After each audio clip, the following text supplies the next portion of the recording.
When I was, I think, 14, I took the lawnmower engine off my parents' lawnmower. And I built a little frame with 2 wheels on it. It was a doodle bug. I would go flat out down our street and out. The only thing is that I hadn't put brakes on it yet. So it took me quite a bit to slow it down. I mean, I had to run up the side of a fence and ran into a couple things. Finally it stopped. I said, you know, Mom, I said, I was going faster than you. I said, I just have to figure out the brakes. I didn't get hurt too bad, you know. It was pretty cool. So that was kind of how I started getting into bigger things.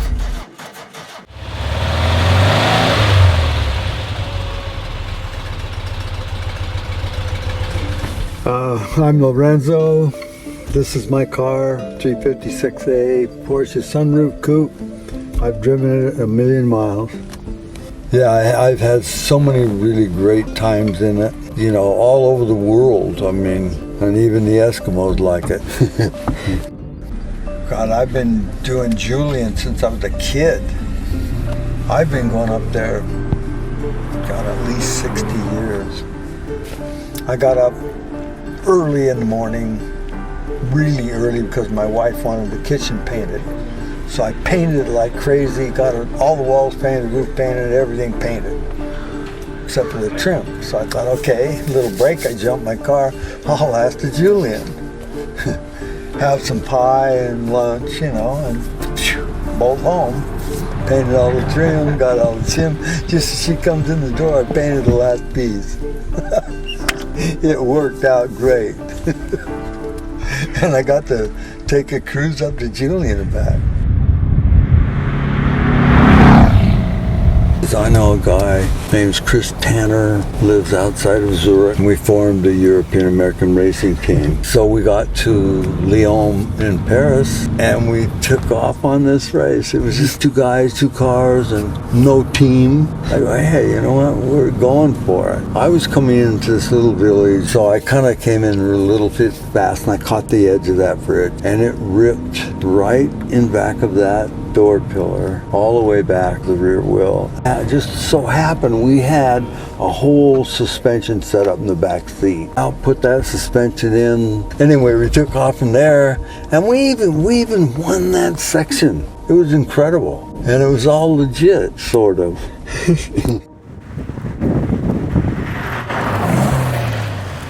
I was out in the desert with this buddy of mine and he had a couple of super duper dune buggies. He took off in the lead. And then I took off after him in the new one. We're flying out across the desert. We're right way out in the middle of nowhere and all of a sudden he just locks up his brakes. I slammed in the back of him at probably 80 or 90 miles an hour. And I went right through the roof. I lost about a quarter of my brain. They pronounced me dead. I was married to this woman at the time. She went and emptied all of my bank account, safety deposit box. How the hell she got in there, I just don't know.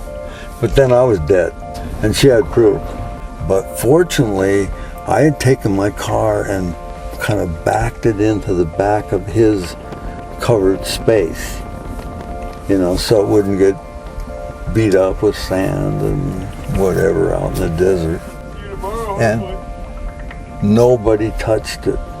Nobody messed with it. Very early on when I got turned on to Porsches, I started looking around for wrecked ones, damaged ones, blown up ones. At one time I had 6 speedsters in my backyard lined up, and my speedster was in the garage. And what I was doing, I bought these speedsters and I took all the best parts off every one of them and put them in my car. Then I got them all back together again and sold them. I made money on the deal and my speedster was perfect.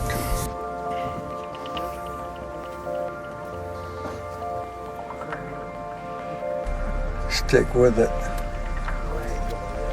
Whatever it is, you know, if you have something that you really are into, stick with it. I mean, it works. I've stuck with these things most of my life, and they're the things that always worked, you know, because many of them, I bought them, I restored them, I sold them. Or I just bought them and fixed them up and sold them to my friends. Almost all my friends have one.